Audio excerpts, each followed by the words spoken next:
Hello friends, welcome back to my another video.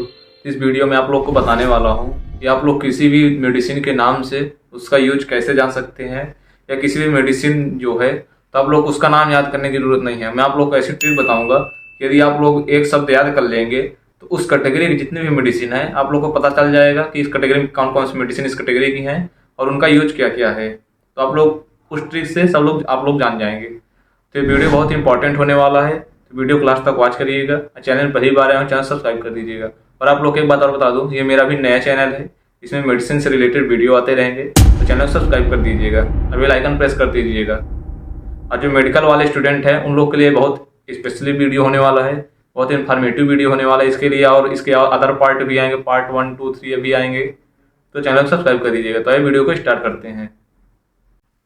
किसी भी दवा का नाम देखने से पहले हम लोग उसमें जो दवा में केमिकल होता है पहले उसका केमिकल का नाम देखते हैं, क्योंकि दवा जो होती है, कोई भी टैबलेट होती है, कोई मेडिसिन होती है, तो उसमें दो नेम होते हैं, एक ब्रांड नेम होता है, एक टैबलेट नेम होता है, या जो केमिकल नेम होता है। तो हम लोग मेन केमिकल नेम देखते हैं। केमिकल नेम से भी ही किसी मेडिसिन की पहचान होती है। केमिकल नेम देखने के लिए हम लोग को दो मेन चीज आना चाहिए, पता होना चाहिए। एक होता है प्रीफिक्स, एक होता है सफिक्स। प्रीफिक्स का मतलब जो किसी वर्ड के पहले स्टार्टिंग में आता है, जैसे कि डिस्टर्ब, डिस्चार्ज, ये हो गया, इसमें डिस्टर्ब हो गया, जैसे डिस्चार्ज हो गया तो डिस प्रीफिक्स हो गया। और दूसरा है जो अदर पार्ट है वो है सफिक्स। सफिक्स जो होता है किसी भी वर्ड के लास्ट में जो शब्द आता है, जैसे कि आप लोग मान सकते हैं स्कूटर, डस्टर, जैसे आर आ गया, लास्ट में ई आर आ गया, ई आर आ गया, टी ई आर हो गया, जैसे तो डस्टर और स्कूटर में लास्ट के वर्ड सेम है, तो ये हो गया सफिक्स। तो आज हम लोग देखने वाले हैं कि जो सफिक्स अकॉर्डिंग किसी भी, जैसे कोई किसी मेडिसिन का कोई केमिकल है, केमिकल फार्मूला है, तो उसमें यदि वो सफिक्स प्रेजेंट है, उस कैटेगरी जितनी भी ड्रग है उसमें वो सफिक्स प्रेजेंट होगा। तो आज हम लोग देखने वाले हैं, जब आप लोग एक केमिकल देख लेंगे, एक केमिकल में ये सफिक्स प्रेजेंट है, तो उस कैटेगरी की जितनी भी ड्रग होंगी सब में वही सफिक्स प्रेजेंट होगा। तो जो फर्स्ट नंबर का जो सफिक्स है वो है प्राजोल। जैसे कि आप लोग देख सकते हैं यहाँ पे प्राजोल। प्राजोल कैटेगरी जो भी ड्रग आती हैं, जैसे इसका एग्जांपल हो गया पेंटाप्रोजोल, ओमिप्राजोल। आप लोग यहाँ पे देख सकते हैं पेंटाप्रोजोल, ओमिप्राजोल हो गया। यहाँ पे सब साइड में आप लोग डायग्राम भी देख सकते हैं मेडिसिन का, टैबलेट का, कि पेंटाप्रोजोल किस तरह की आती है, ओमिप्राजोल किस तरह की आती है। आप लोग यहाँ पर इसमें देख सकते हैं प्राजोल जो वर्ड है, प्राजोल पेंटाप्रोजोल में भी है और ओमिप्राजोल में भी प्राजोल वर्ड है। ये सफिक्स हो गया। देखिए इन दोनों का सफिक्स सेम है। अब बात की जाए किस कैटेगरी की ड्रग है, तो ये एक एंटी अल्सर ड्रग होती हैं। एंटी अल्सर ड्रग होती हैं जो ये प्राजोल नाम से जो आता है, तो एंटी अल्सर ड्रग होती हैं। और आप लोग एक बात और ध्यान दीजिएगा, एक होता है प्राजोल सफिक्स और एक होता है एजोल या नाजोल होता है सफिक्स। तो आप लोग कंफ्यूज ना हो जाए, प्राजोल और नाजोल में अलग अलग डिफरेंस है। अभी आप लोग को प्राजोल बताया जा रहा है, प्राजोल जो कि एंटी अल्सर के लिए यूज की जाती है ड्रग। इसका यूज किया गया है, जैसे गैस को ठीक करने के लिए, गैस्ट्रिक ट्रीटमेंट के लिए ये यूज की जाती हैं। इसके बाद जो अगला सफिक्स है वो है टिडीन। टिडीन में जैसे सिमिटिडीन आ गया, रेनिटिडीन आ गया, नेजाटिडीन आ गया। तो आप लोग यहाँ पे मेडिसिन देख सकते हैं कौन कौन सी मेडिसिन है, सिमिटिडीन, रेनिटिडीन। तो आप लोग इसमें भी देख सकते हैं जो टिडीन सफिक्स है वो सभी तीनों ड्रग में कॉमन है, टिडीन सफिक्स। बात की जाए इस ड्रग के मेडिसिनल कैटेगरी की, किस कैटेगरी की ड्रग है, तो ये H2 एंटागोनिस्ट ड्रग है, जो कि एसिडिटी में भी काम आती है और इसका भी वर्क पेट के विकार या गैस को ठीक करने के लिए यूज किया जाता है। इसके बाद जो नेक्स्ट सफिक्स है वो है नाजोल। नाजोल जैसे माइकोनाजोल, एग्जाम्पल इसके माइकोनाजोल, फ्लूकोनाजोल, कीटोकोनाजोल, टेरोकोनाजोल, ये सब इसके एग्जाम्पल है। यानी कि मेडिसिन के नाम है, ये केमिकल फार्मूला आप लोग को जो भी कोई मेडिसिन लेंगे तो उसमें ये केमिकल फार्मूला मिलेगा। तो आप लोग यहाँ पे केवल नाजोल जब आप लोग पढ़ लेंगे तो आप लोग को पूरे मेडिसिन का नाम याद करने की जरूरत नहीं। यदि आप लोग एक नाजोल बस पढ़ लिए, तो नाजोल के अंदर जितनी भी मेडिसिन आ गई, जैसे माइकोनाजोल, केटोकोनाजोल, फ्लूकोनाजोल, तो आप लोग समझ जाएंगे हाँ कि इस किस कैटेगरी की ड्रग है। तो बात की जाए इसकी कैटेगरी की, ये एक एंटी फंगल ड्रग है। एंटी फंगल जो कि फंगल इन्फेक्शन को दूर करने के लिए, दांत, खाज, खुजली आदि में इस कैटेगरी की ड्रग यूज की जाती हैं। आप लोग को पता चल गया होगा कि जिस भी ड्रग के सफिक्स में नाजोल वर्ड आ जाए, जैसे माइकोनाजोल, फ्लूकोनाजोल, कीटोकोनाजोल, वो एंटी फंगल है, फंगल इन्फेक्शन को दूर करने के लिए यूज की जाती है। वही हो गया ना अभी प्राजोल और नाजोल। तो प्राजोल और नाजोल में डिफरेंस मत करिएगा। प्राजोल का मतलब एसिडिटी, नाजोल का मतलब एंटी फंगल। अब आप लोग को क्लियर हो रहा होगा धीरे धीरे। बात की जाए इसके बाद जो अगला सफिक्स है वो है फिनाइक। जैसे इसका एग्जांपल हो गया ब्रोमोफिनाइक, डाइक्लोफिनाइक, नेपाफिनाइक। अब आप लोग यहाँ भी देख सकते होंगे ब्रोमफिनाइक, डाइक्लोफिनाइक, नेपाफिनाइक, इनमें भी फिनाइक सफिक्स कॉमन है सभी में। जैसे आप लोग फिनाइक याद कर लेंगे तो ये सभी ड्रग का नाम आप लोग का ऑटोमेटिक याद हो जाएगा। तो आप लोग मेन केमिकल देखा करिए आप लोग कि केमिकल किसमें क्या है।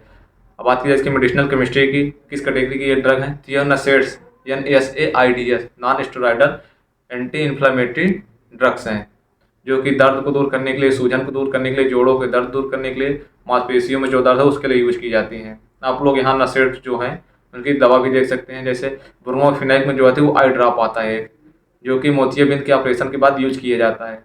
जो भी दवा मैं आप लोग के यहाँ बता रहा हूँ तो आप लोग उसे यूज करने से पहले एक बार डॉक्टर की सलाह ले लीजिएगा।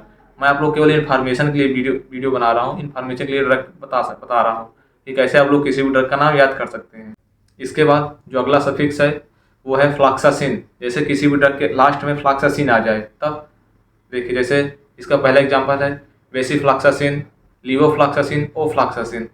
इन सब के लास्ट में आप लोग देख सकते हैं फ्लॉक्सासिन आया है, तो इसका मतलब ये किस कैटेगरी की ड्रग हो गई है, ये क्विनोलिन एंटीबायोटिक ड्रग हो गई। इन्हें जिनका लास्ट में फ्लॉक्सासिन आ गया है वो एंटीबायोटिक ड्रग हो गई। इनका यूज क्या के लिए किया जाता है, इन सभी ड्रग का यूज बैक्टीरियल इन्फेक्शन को अगेंस्ट में यूज करके किया जाता है, बैक्टीरियल इन्फेक्शन से बचने के लिए यूज किया जाता है। इसके बाद जो अगला सफिक्स है वो है माइसिन। जैसे एजिथ्रोमाइसिन, इरिथ्रोमाइसिन, एरिथ्रोमाइसिन, ये सभी ड्रग, इन सब के ड्रग के लास्ट में आप लोग देख सकते हैं माइसिन वर्ड कॉमन है, MYCIN, माइसिन वर्ड कॉमन है। इस तरह आप लोग अब सोचेंगे किस कैटेगरी की ड्रग है, तो ये एंटीबायोटिक कैटेगरी की ड्रग है और एंटी बैक्टीरियल कैटेगरी की ड्रग है। इनका वर्क होता है बैक्टीरिया के अगेंस्ट वर्क करना, जो कि बैक्टीरियल इन्फेक्शन को कम करने के लिए यूज की जाती है। एंटीबायोटिक के रूप में भी काम की जाती है ये ड्रग और एंटीबायोटिक के रूप में भी काम की जाती है। इसके बाद जो अगला सफिक्स है वो है बिटाल। जैसे एग्जाम्पल हो गया ब्यूटाल, ब्यूटाबारबिटाल, फिनोबारबिटाल। तो आप लोग इन सब के लास्ट में देख सकते हैं बिटाल वर्ड कॉमन आ रहा है। तो आप लोग अब जान गए होंगे कि हाँ, अब सबका नाम याद करने की जरूरत नहीं है आप लोग को। आप लोग बिटाल याद कर लिए तो आप लोग जैसे ही इन सभी ड्रग केमिकल कॉन्स्टिट्यूएंट देखेंगे किसी भी ड्रग में, किसी मेडिसिन में, जैसे आप लोग उठाएंगे कोई मेडिसिन उसमें देखेंगे बिटाल वर्ड आ रहा है तो आप लोग समझ जाएंगे कि ये सेडेटिव ड्रग है। इसका यूज कहाँ किया जाता है, सभी ड्रग का बेहोश करने के लिए, मान लो घबराहट दूर करने के लिए, नींद नहीं आ रही तो नींद आने के लिए यूज किया जाता है। सेडेटिव कैटेगरी के ड्रग है ये सब।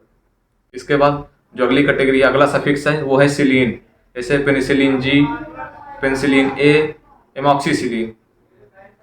तो इन सब में आप लोग लास्ट में देख रहे हैं कॉमन वर्ड सिलीन आ रहा है, तो आप लोग पता चल गया होगा कि सिलीन वर्ड जो आता है। अब बात की इसकी मेडिकल कैटेगरी की, वो है एंटीबायोटिक कैटेगरी की ड्रग है। ये एंटीबायोटिक के रूप में यूज किया जाता है। इसके बाद जो अगला सफिक्स है उसका नाम है ओलाओल, ओलोल। एग्जाम्पल इसका एटनोलोल, मेटोप्रोलोल। आप लोग इसमें कॉमन वर्ड देख रहे होंगे एटनोलोल में और मेटोप्रोलोल में ओलोल आ रहा है, OL कॉमन वर्ड आ रहा है। तो आप लोग इसका मेडिसिनल कैटेगरी देखेंगे तो यह है बीटा ब्लॉकर कैटेगरी की। तो जैसे आप लोग देखेंगे कोई ड्रग उसमें ओलोल लास्ट में देखेंगे तो आप लोग समझ जाएंगे बीटा ब्लॉकर कैटेगरी की ड्रग है। इसका यूज कब किया जाता है, रक्त प्रवाह को मेंटेन करने के लिए किया जाता है। जैसे किसी का ब्लड प्रेशर हाई है तो ये उसके ब्लड प्रेशर को लो करती हैं, अब ब्लड प्रेशर को मेंटेन करती हैं। ब्लड प्रेशर हाई हो गया तो उसे मेंटेन करने का वर्क करती हैं मेन ये ड्रग स्पेशली। इसके बाद जो अगला सफिक्स है वो है सेट्रोन, SETRON, सेट्रोन। इसका एग्जाम्पल ओंडानसेट्रोन, डोलासेट्रोन। अब आप लोग यहाँ भी देख सकते हैं ओंडानसेट्रोन और डोलासेट्रोन, इसमें सेट्रोन वर्ड कॉमन आ रहा है, SETRON। बात की जाए इसका मेडिसिनल कैटेगरी, जो कि वोमिटिंग के लिए यूज की जाती है, वोमिटिंग नॉजिया के लिए यूज की जाती है।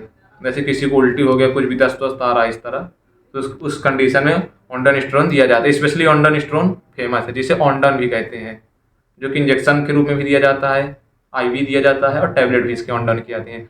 फास्ट रिएक्शन के लिए इंजेक्शन के रूप में दिया जाता है। आई होप वीडियो आप लोग को पसंद आया होगा। इसका भी पार्ट 2 भी आएगा। तो वीडियो अच्छा लगा तो लाइक कर दीजिएगा, चैनल पहली बार आए हो चैनल को सब्सक्राइब कर दीजिएगा। जो भी मैं अभी तक पूरी इन्फॉर्मेशन आप लोग को दिया तो आप लोग अब जान गए होंगे कि किसी भी ड्रग के केमिकल जो कॉन्स्टिट्यूएंट होता है मेन, उसमें सफिक्स दे के आप लोग उस ड्रग के पूरे कैटेगरी उस कैटेगरी की ड्रग होंगी उन सभी का आप लोग यूज भी जान गए होंगे। और उस कैटेगरी जो ड्रग है उनका नाम भी आप लोग को अब याद नहीं करना पड़ेगा, केवल आप लोग इतना सफिक्स याद कर लेंगे तो आप लोग जान जाएंगे कि इस कैटेगरी की ड्रग है तो इसका यूज क्या है। Like, subscribe and Thanks share. for watching the video.